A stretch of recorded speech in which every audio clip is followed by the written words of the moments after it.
We return to our Birmingham service station, and just in time to watch a pickpocket in action. The woman with the rucksack is his victim, and the man in the grey top on the left is the thief. Except they're both acting.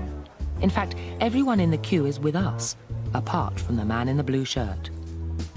As the thief moves in, will our bystander notice?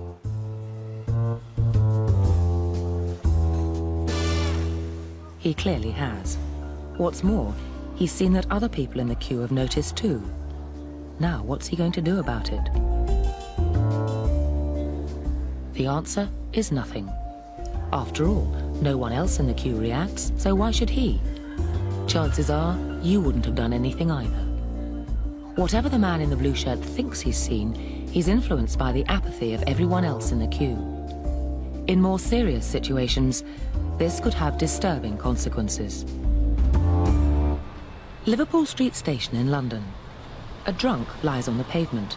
In fact, he's our actor, Peter, but these passers-by aren't to know that. And since he looks the worse for wear, not critically ill, they ignore him. Helping would be inconvenient or even risky. He lies there for 20 minutes and no one raises an eyebrow. This time, we've dressed Peter as a respectable city gent. How long before he's rescued now that he looks the part? Hello, sir. How are you today? I'm all right, thanks. 6 seconds. She even calls him sir. And suddenly, everyone's a good Samaritan. Do you suffer from epilepsy? No. Why you're lying on the floor in the rain? After a couple of minutes, even the police turn up.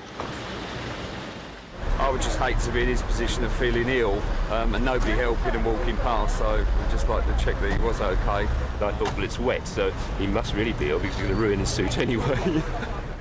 Our actress Ruth takes Peter's place. She's not a drunk, but she's also not a city gent. How long before she gets help?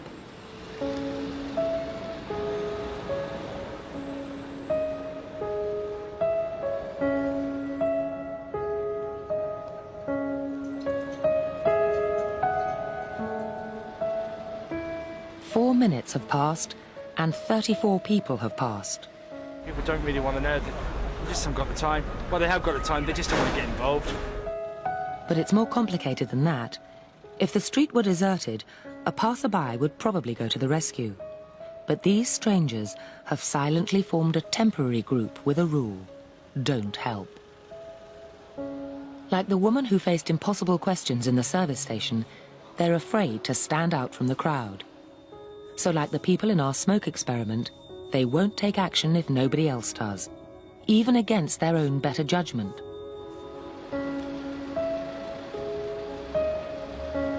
This woman, for instance, has clearly spotted Ruth, but she conforms to the rule and does nothing. You all right? You all right? Watch what happens, though, when someone else helps. You all right, you sure?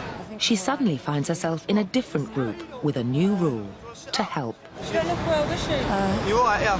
Yes, you are. First I thought she was dead. Then I sort of checked to see if she was breathing or not. And I looked around and I couldn't believe that no one had noticed her, because there was a bloke sat there just absorbed in reading a newspaper. Peter's now having the same problem. This time, we've swapped his suit for casual clothes. He's not drunk, and we've asked him to act like he's in pain. Help! Help! Help me! Please, somebody! Help me! Help me, somebody! Please help me! Help me! Help me! Help me! Please, somebody help me! Please, somebody help me!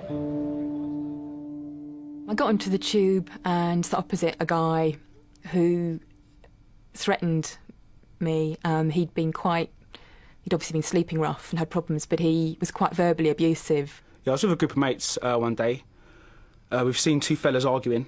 We've literally turned the corner, discussed a few things, came back, and that was it, they were fighting. I'd got up to walk away from him, he'd followed me, and he sat beside me for 6 or 7 stops, actually threatened to stab me. We've had a little discussion between each other if we should stop it or not. We decided not to, so we was on our way. And I was looking at the other passengers and looking at the guard on the carriage, hoping that somebody would help me. We should have really done something, because at the end of the day, how'd we like it if it was us? nobody did anything on the tube. People just ignored me completely. When the guy eventually got off, then people came up and asked if I was okay, but during the journey they'd done nothing. And that's when the guilt tripped in. We really did realise that it was wrong what we did. How'd you do it? How'd you feel when someone's beating 10 times out of someone? I mean, it could have been me, you, anyone, but deep down we bottled it. It's always very distressing to watch situations like this where people are obviously suffering and no one's actually helping them. But what we have here is two conflicting rules. One is the rule that we ought to help, and the other is the rule that we ought to do what everybody else is doing. And here you have effectively a group of strangers who are exerting the pressure not to intervene, not to help, and it's very difficult to rebel.